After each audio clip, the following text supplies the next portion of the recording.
말씀 같이 보십니다. 마가복음 11장 24절입니다.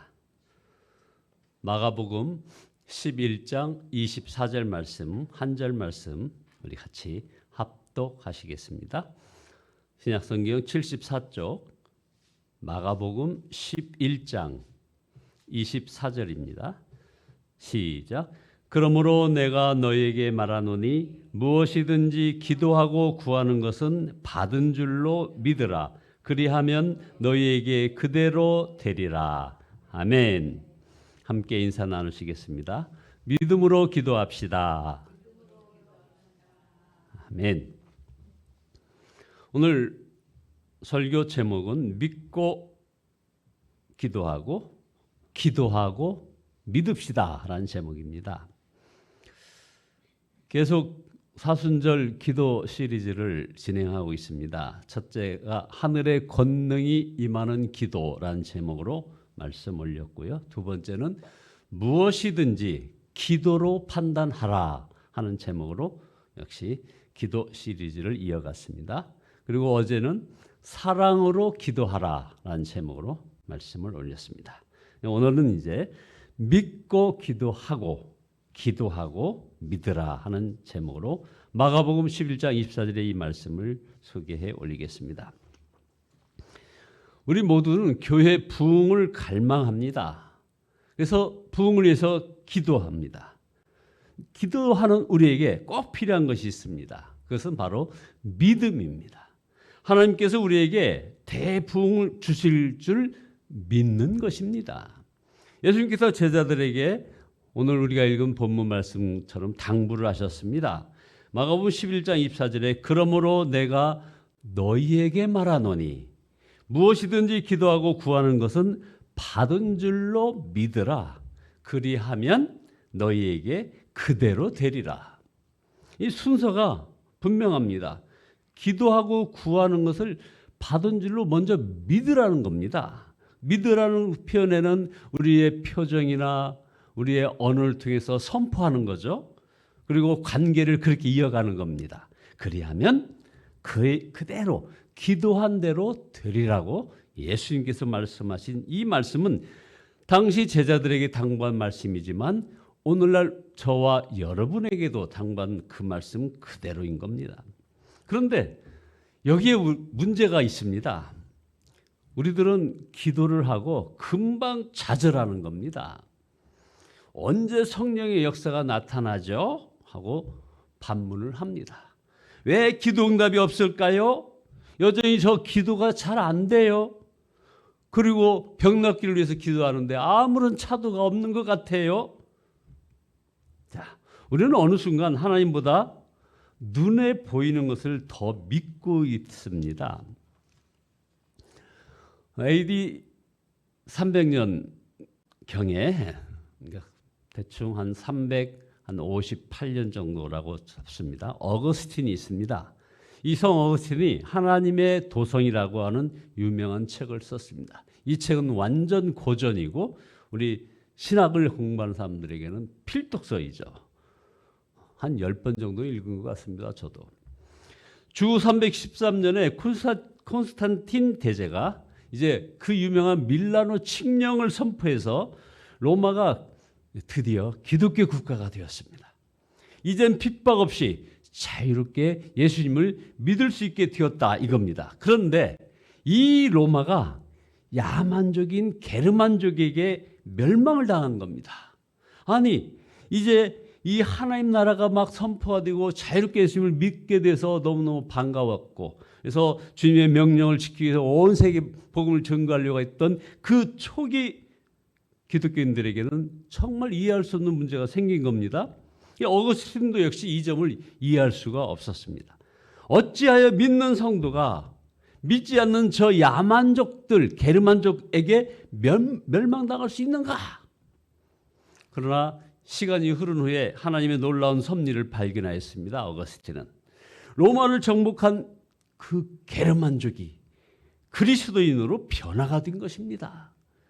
게르만 민족이 다시 로마를 세우고 그래서 이름을 신성 로마 제국, 여러분 세계사 공부하시면서 아마 들으셨을 겁니다. 신성 로마 제국이라고 붙였습니다.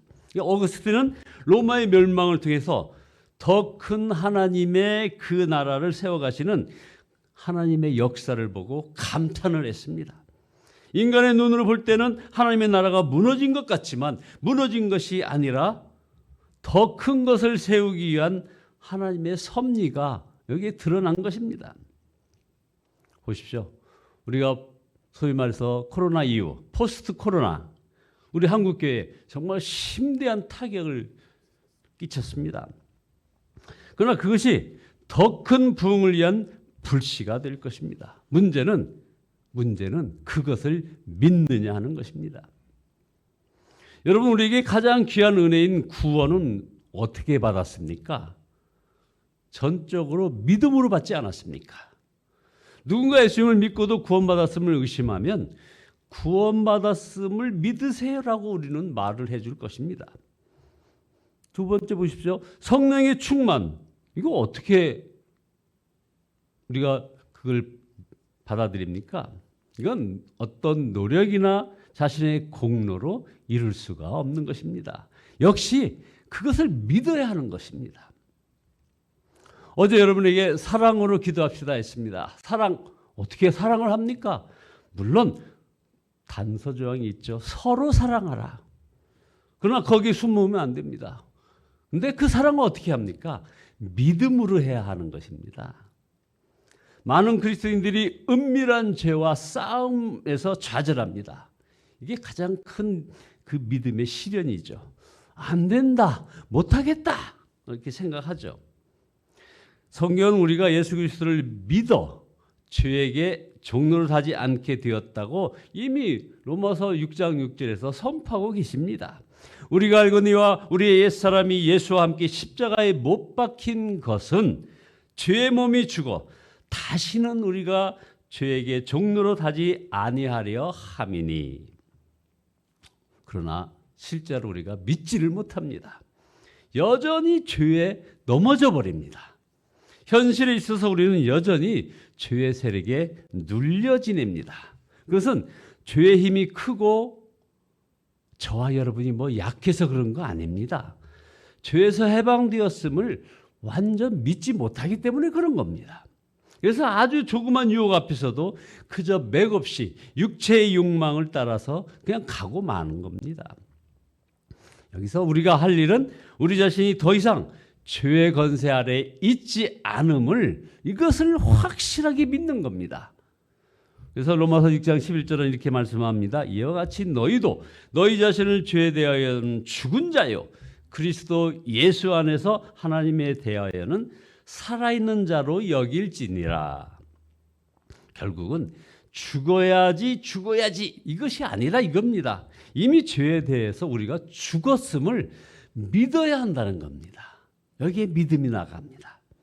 나의 생명은 예수님이다. 나는 이미 예수님의 것이다. 이렇게 여겨야 한다는 것입니다. 이게 믿음 아닙니까? 믿어야 한다는 것이죠. 실제로 성령의 역사에 있어서 믿음은 사실은 이렇게 너무나도 중요한 역할을 합니다. 그게 성령의 역사인 거죠. 우리는 우리의 약함보다는 그래서 성령께 초점을 맞추고 살아야 한다는 것입니다. 예를 들어 봅시다. 다윗이 골리앗과 싸울 때 다윗이나 병사들이나 어느 쪽도 이 골리앗과 싸워 이길 만한 어떤 능력을 갖추지 못했습니다. 여러분도 잘 아실 것입니다. 그러나 이스라엘 병사들은 자신들의 무능함과 골리앗의 상대적인 그 강함에 초점을 맞췄지만 반면에 다윗이 다른 점은요. 다윗은 이기게 하시는 하나님께 초점을 맞췄다는 것입니다. 이것을 믿음으로 행했다고 말하는 것입니다. 여러분 앞에 어떤 거인이 있습니까? 반복되는 부부싸움이 있습니까? 억제 못하는 어떤 성질이 있습니까? 관계에 어려움이 있습니까? 계속되는 어떤 질병의 고통이 바로 이 거인처럼 여러분 앞에 놓여 있습니까? 여러분, 다윗처럼 이기게 하시는 주님을 바라보며 먼저 승리를 선포하시기 바랍니다. 그 선포하는 방법은 아까 말씀 올린 것처럼 우리들의 표정이나 언어 습관이나 우리의 모든 관계를 통해서 나아가게 여러분들이 선포하십시오. 나는 주님만을 바라보며 나가노라. 하나님, 저는 이 거인과의 싸움에서 승리할 것을 믿습니다. 저는 이 거인을 물리칠 수 있습니다. 저는 힘이 없지만 제 안에 계신 성령께서 이기게 하실 것입니다. 아멘. 이렇게 선포하시기 바랍니다. 성령께서 우리 속에서 하시는 일은 우리를 이렇게 담대하게 하시는 것입니다. 그래서 디모데후서 1장 7절처럼 하나님이 우리에게 주신 것은 두려워하는 마음이 아니요 오직 능력과 사랑과 절제하는 마음이니. 능력과 사랑과 절제가 바로 제대로 된 성도다운 모습인 것입니다. 하나님의 약속을 믿으면 이런 사람이 되는 것입니다. 셋째, 마지막으로 우리 주님은 우리 안에 임재해 계신다는 것을 우리는 놓치면 안 됩니다. 주님은 분명히 내가 너희를 고아와 같이 버려두지 아니하고 너희에게로 오리라 약속하셨고, 사람이 나를 사랑하면 내 말을 지키리니 내 아버지께서 그를 사랑하실 것이요 우리가 그에게 가서 거처를 그와 함께 하리라 하고 약속하셨습니다. 그리고 그 약속은 놀랍게도 이루어졌습니다. 주님은 우리 안에 거하십니다. 여러분, 그 증거는 너무나도 분명합니다. 이제 우리의 할 일만 남아있다 이겁니다. 그것은 우리 안에 임하여 계신 그 주님을 믿는 것입니다. 결론입니다. 지금은 저와 여러분들이 성령 충만을 구하면 즉시 임하는 그런 성령 시대입니다. 전도 나가기 전에 성령을 구하면 당연히 바로 충만해집니다. 마음이 복잡해서 마음을 내려놓고 저와 여러분들이 찬양을 하게 되면 성령 충만해집니다. 우리가 준비하면 즉시 성령께서 임하신다 이 말입니다. 그냥 막연히 기다리지 말아라 이 말입니다. 중요한 것은 성령께서 우리 마음을 이게 조정하는 겁니다. 성령께서 우리 마음을 조정하게 내어 맡기는 것이죠. 성령 충만을 구해도 임하지 않았다는 말은 그것은 뭐 때가 아직 이르지 않았다는 것이 아니라 우리가 저와 여러분이 무엇인가 성령께 순종하고 있지 않는 것이 있다는 말이라는 것입니다. 이걸 아셔야 합니다. 우리가 구하여도 기도가 잘 이루어지지 않는 이유는 뭐냐? 우리가 분명 우리 안에 내재하고 계시는 성령님께 순종하지 않고 있는 어떤 것이 있다는 것입니다. 이거를 해결해야 되는 거예요. 왜 성령 충만을 주시지 않나 하고 염려하거나 막연히 기다리지 말고 성령의 역사를 가로막고 있는 것이 무엇인가를 점검해야 하는 것입니다. 여러분, 모일 때마다 주님의 임재를 허락하실 것을 믿어야 합니다. 기도가 안 된다고 포기하면 안 됩니다. 기도의 자리로 나가면 우리 주님의 영이 역사하십니다. 환경과 사람이 아니라 하나님의 말씀, 진리와 하나님의 약속을 붙잡는 그런 믿음을 주옵소서. 이게 바로 우리의 기도의 포인트입니다. 부흥을 사모하는 우리 모두에게 기도의 영을 부어주시고 더 강하게 역사함을 받는 그런 모든 성도 되시기를 예수 그리스도의 이름으로 축원드립니다. 기도하시겠습니다. 전능하신 하나님을 찬양합니다. 그러나 회개합니다. 저희들은 환경과 사람만 바라보고 하나님의 말씀 진리와 하나님의 약속을 붙잡는 그런 믿음이 없었음을 고백합니다. 주여 용서하여 주시옵소서. 진정 십자가 은혜에 감사하며 나갑니다. 그래야 주님만을 바라보며 우리의 마음과 우리 가정 그리고 이 예수라는 교회에 이미 부흥이 시작되었음을 믿게 인도하여 주시옵소서. 그래서 우리에게 이 부흥을 사모하는 우리에게 기도의 영을 더욱 부어주시고 더욱 강하게 역사하여 주시옵소서. 예수 그리스도의 이름으로 기도드리옵나이다. 아멘. 197장입니다.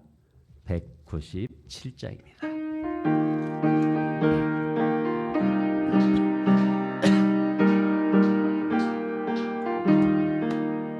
은혜가 풍성한 하나님은 믿는 자 한 사람 한 사람 어제도 오늘도 언제든지 편찮고 보호해 주시니 하시네. 주여 성령의 은사들을 오늘 또 내려 주소서. 성령의 뜨거운 불길로서 오늘도 충만케 하소서. 정욕과 죄악에 물든 맘을 성령의 불길로 태우사 정결케 하소서. 태우소서. 깨끗게 하여 주옵소서. 주여 성령의 은사들을 오늘도 내려 주소서. 성령의 뜨거운 불길로서 오늘로 충만케 하소서.